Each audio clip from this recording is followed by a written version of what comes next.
রাজবাড়ী জেলায় হাম রুবেলা টিকাদান ক্যাম্পেইন 2026 শুরু হয়েছে। পাংশা উপজেলা স্বাস্থ্য কমপ্লেক্সের সামনে হাম রুবেলা টিকা কেন্দ্র থেকে সরাসরি যুক্ত হচ্ছেন প্রতিনিধি মাসুদ রেজা শিশির। শিশির, আমরা অন্যান্য জেলার খবরাখবর জানছিলাম এই হাম রুবেলা টিকার কার্যক্রম সম্পর্কে। আপনি যেখানে আছেন সেখান থেকে একটু বিস্তারিত জানাবেন।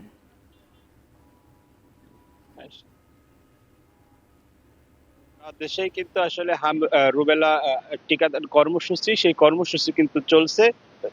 রাজবাড়ীতেও তার ব্যতিক্রম নয়। রাজবাড়ীতেও কিন্তু আসলে এই টিকাদান কর্মসূচি শুরু হয়েছে সকাল 9টা থেকে।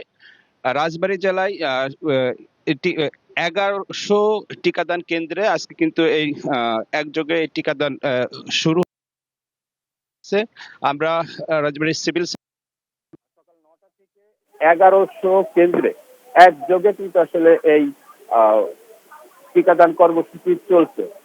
আমি যদি আপনাকে একটু বলি, রাজবাড়ী জেলায় আসলে এখন পর্যন্ত হামের উপসর্গ নিয়ে কোনো শিশু কিন্তু মারা যায়নি। তবে ফরিদপুর হাসপাতালে রাজবাড়ী জেলার পাংশা উপজেলার একটি শিশু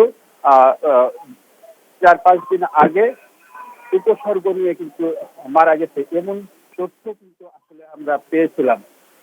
আমি যদি থাকলে আপনাকে বলি, পাংশাতে কিন্তু যেখানে দাঁড়িয়ে আছি সেই পাংশা স্বাস্থ্য কমপ্লেক্সে অসংখ্য শিশু কিন্তু আসলে তার অভিভাবকদের সাথে আহ, এই টিকা গ্রহণ করতে এসেছে। পাংশাতে সুশৃঙ্খল ভাবেই আমি যে কেন্দ্রটিতে ছিলাম সেটাতে দেখতে পেয়েছি যে সুশৃঙ্খল ভাবেই টিকাদান কর্মসূচি চলছে। শাকিলা, এই ছিল রাজবাড়ী থেকে হাম রুবেলা টিকা দেওয়ার সর্বশেষ